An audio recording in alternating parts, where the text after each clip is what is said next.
mentioned you were asked about him before, but LT Overton adding him to this defense for next season. What have you seen from afar from a guy like that? What stands out to you is for him as a defensive lineman? His initial quickness, his ability to be a team player.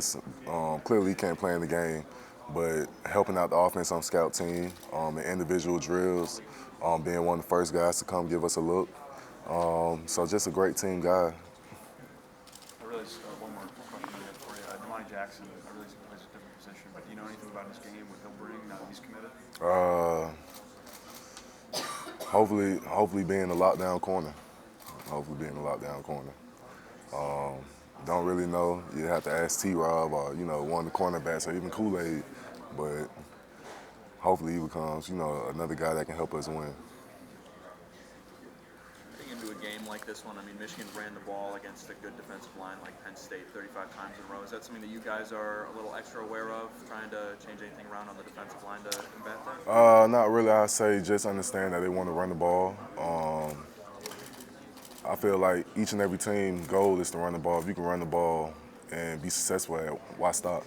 So it's our job to stop the run, understand that, they are a good running team, and just looking on film, the reason why they were so successful in the run game and try to minimize that and understand how we can stop that. JJ, from a defensive line perspective, if you flush JJ out of the pocket, there's a chance that he can run, and he's done it a number of times this year. Is that something that you're all aware of and trying to prevent him from being able to get downfield? Of course, the preparation and practice, understand that you have to have great contain, can't rush past the quarterback, got to understand that you have to contain him. And then on top of that, just everybody get into the ball. Understand that we all have to get to the ball, it has to be 11 hats, type mentality, whether it be him having the ball or whether it be Blake Corum, just everybody has to fly to the ball. Running back room is a lot more than too deep. Is there anything that you guys have seen from guys like Benjamin Hall, or I know C.J. Stokes is traveling for this game? Anybody past Donovan Edwards and Blake Corum that you guys are prepping for? I would say just prepping for us, prepping for the O-line. Understand, where they run counter or where they run split zone, whatever. Understand that how we supposed to fit it up, how we supposed to be successful against it, and just understand that it's going to start with us. It's going to start with D-line. It's going to start with the outside linebackers, that front seven, and stopping the run and making them trying to make them one-dimensional. This is the Michigan offensive line that dealt with a key injury to their right guard, Zach Zinner. What have you seen kind of about their ability to gel with one another, even with different lineups, I should say? I mean, any great O-line, you don't just have, if a guy goes down or, you have to replace a guy, you have another guy going up. And it don't look like they lost a beat. So just understand that they still a great O-line unit, giving them respect that they deserve. Understand that we have to go in there and, change the way they think. We have to impose their will because I'm pretty sure they have the same mindset, imposing their will with us. So as long as we do that, we'll be successful. You seen anything from Alex Orji on film, the backup quarterback? He comes in a lot of running packages. I'll be honest with you now. I'll be honest with you. But, I mean, still, we're going to prepare. We've seen things that they do on film. And one of the good things the coaching staff is, giving us a lot of great looks in practice. The scout team quarterbacks are giving us great looks in practice. Each and every guy has been, focused on giving us a great look because this is it, There's no tomorrow. After Monday, either we're going to have another game or our season is over. So we've been preparing just like that. On the scout team, who's a guy maybe you want to shout out who doesn't always get to make national headlines but is putting in the work just like a lot of other guys on your team? Ty Buckner. It's a guy that, a lot of people have a lot of things to say about him, but he's been a great team guy. He's given us a great look on scout team. He gave us a great look LSU as, trying to simulate Jaden Daniels, but also just being a guy who, still wants to be with this team and understand that's a common goal. At the end of the day, if we win, each and every guy on that team gets a ring. So it doesn't matter, who gets the shine, who gets the spotlight, but that's a guy that I want to, give a shout out to. Justin, Coach Saban's known for always being sharply dressed. If you were a coach, what would you deem a fit on the sidelines? Game day fit on the sideline. I probably probably would step out. I probably want to be comfortable. But of course, when I get off that bus, I'll really be stepping. But probably something like Coach Saban, Alabama pullover, some khakis with the Nike shoes. We call them the Springer 2000s because that's our equipment manager, but something like that. When you look at the film of this Michigan team dynamic run game, how does it compare to some of the run games you faced in the past, being in the SEC? I mean, I feel like every team has the goal to run the ball. I feel like we put a lot of importance on them because they did. I heard my man say, they ran against Penn State 35 times in a row.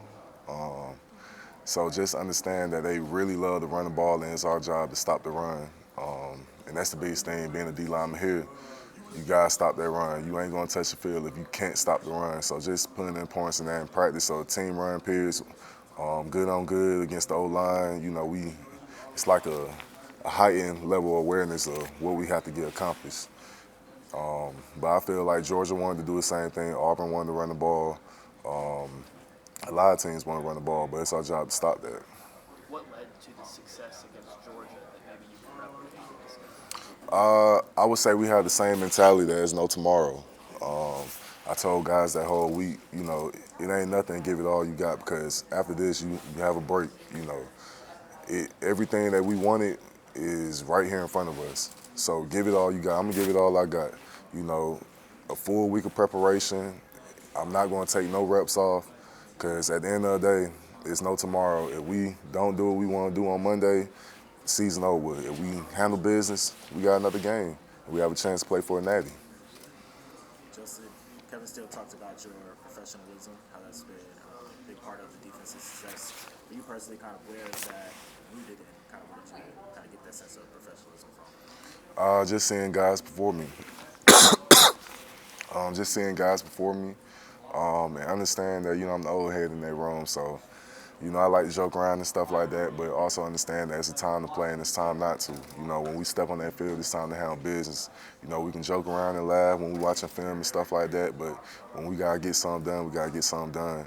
And, it ain't going to be, all giggles that we don't, accomplish what we want to accomplish. And just understand that there's no tomorrow.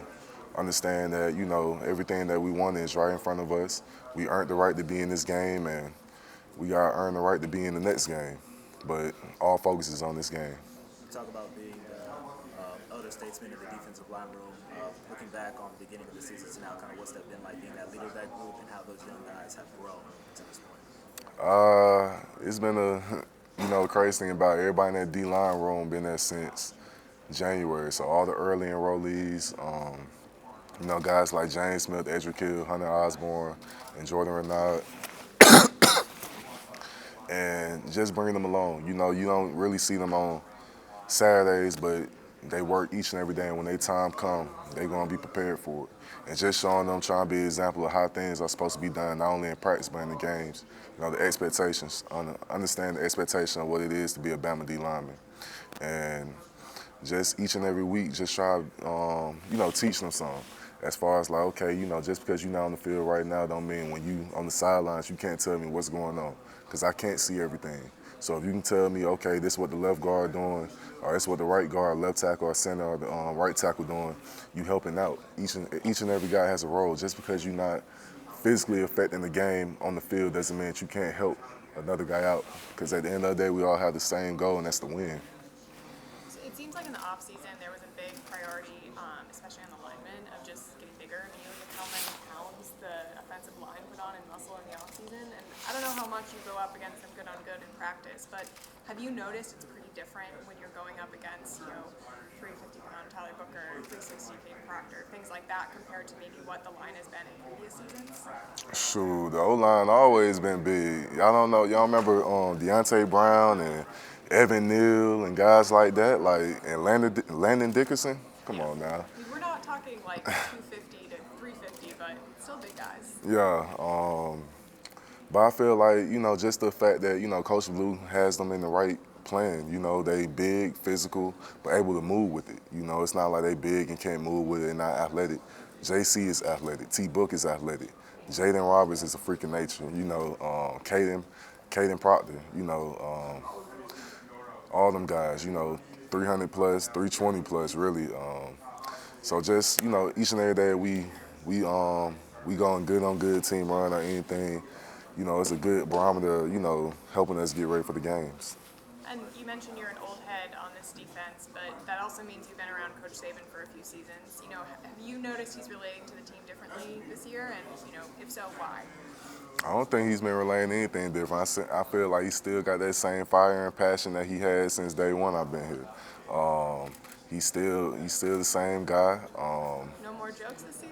Oh, of course he got jokes. You know, it's just you never know when to laugh because he says in a serious tone. You know, but when he cracks jokes, he loves what he does. You know, you can tell that, and I feel like, you know, there's no stopping him. You know, I don't see no end in sight.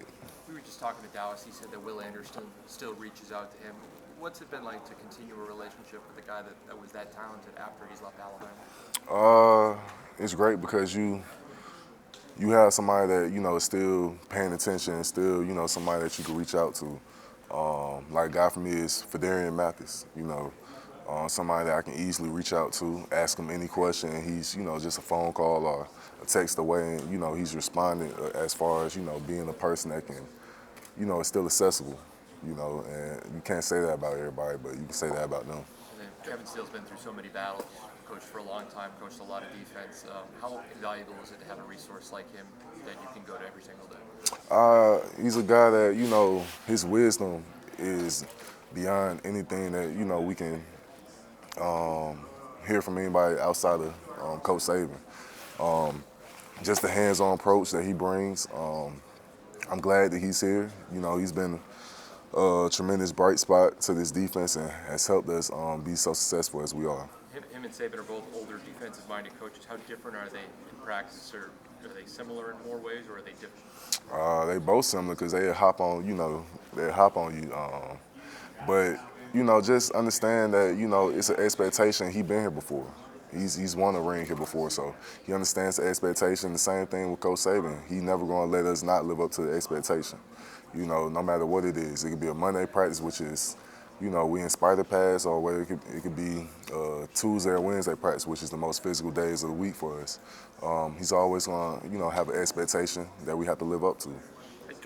You've been around a while. What's different about the personality of this team compared to maybe the last two?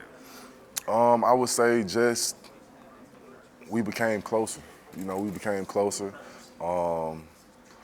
Just understand that, you know, after that week 2 game, we felt like everybody didn't believe in us. A lot of people lost hope in us. And even the next week, you know, USF, it was still people saying that, you know, this team isn't going to be where we are now.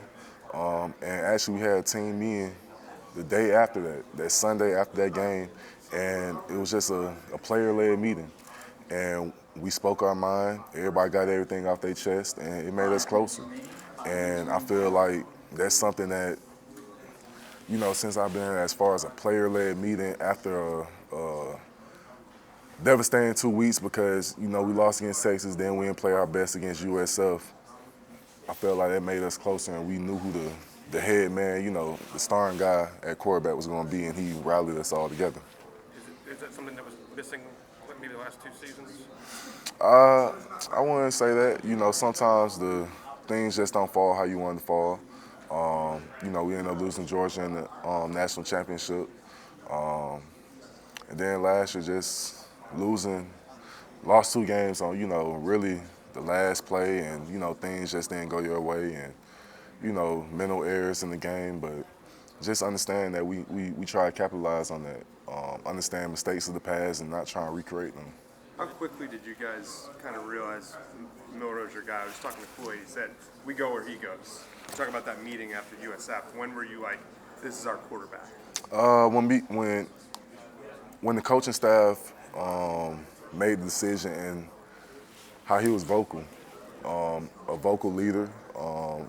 Every Thursday we have like a player-led meeting after special teams, and you know, he'll stand up and he'll say something to get us going. And, you know, when he talk, everybody listen, you know, and we know everything that he's been through. You know, it's been publicized and, you know, and we seen it from the spring to now. His growth, his maturation, and just how much of a leader he is. We asked a few of the guys yesterday and today that you guys are 4th and 31 away from not sitting here right now. How often do you think about that game and that moment specifically? I try not to think about that because I think I lost a couple years of my life out that play. But I'll be honest with you, sitting on the sideline, well, I wasn't sitting on the sideline. Standing on the sideline, I was like, man, everything is for nothing. Like, you know, next week, SC Championship don't matter because we won't be in the playoffs. But I was like, man, did he catch it? Was it a push-off? Nah, he, you know, it was no flag. I was like, man, that's probably the greatest play in the Iron Bowl history right there. So, The Auburn fans might push back on that statement. so what would they say? Kick 6? We don't say that around here, right? Nah. But it was a great play. It's something that you just had to be there. You had to be watching. You know, watching it again on YouTube don't do it justice. You had to be in the moment. And I just feel like, you know, it's just one of the things to remember from a great season that hasn't ended, you know, just yet with what we want to do. But just a great moment that brought our team together, and, you know, just understand that was a great moment. But after that, you know, in 24 hours, we celebrated. We understood it was a new mission. It was Georgia, and, you know, we went on to handle business, but understand that, you know, the focus is this game. Does it feel kind of bittersweet that you're sitting here right now? I mean, there was a lot of question about FSU being here, and then you guys win that game against Auburn, beat the #1 team. Could be a fairy tale ending here for you. Yeah, but, you know, first thing first, we got to go out there on Monday and, you know, prove it. You know, prove everything that, you know, the reason why the committee put us here, everything that we went through this season. Just understand that, you know, the end goal isn't there just yet. You know, it's still one team standing in our way, and we have to go out there on Monday and prove people right that believe that we supposed to be in this situation, and, you know, prove the people that didn't believe, prove them wrong. How big was that confidence-wise beating a team like Georgia that could potentially, if they won, be the #1 seed here? Now they're out and you guys are in. I mean, I feel like our level of focus was all about them. After Auburn, we understood after that week 2 loss, we still controlled our own destiny to be able to go play Georgia. And honestly, I wanted them to be undefeated to that point. I wasn't looking at, man, I hope somebody knocks them off or anything like that, because I wanted to knock them off. I wanted to, you know, end that win streak and prove people why we deserve to be here. And I told guys, man, give everything you got that whole week of practice and everything you got in that game. You know, I was exhausted after that game, but I was like, man, I'm gonna give everything I got, because to be in this moment right here, you can't dream of it. You know, it's something that you have to go and take, you have to earn the right to be here. And that's something that I felt like we proved being the #1 team in the nation at that point, and something that, you know, we have to prove on Monday too. Coach Steele, obviously, is still a fiery guy, even though he's a little older. What's the differences between him and Coach Saban in practice and then in game? I know he's up in the booth, but you get on that phone and you start talking. Man, y'all should see the pregame speeches that Coach Steele give. You know, if y'all, I don't think, you know, it'd be a lot of censoring, you know, if y'all filmed that. Thanks, Justin. No problem. You're awesome, man. Thank you. Thank you. But your mic up still. Right here. You got it.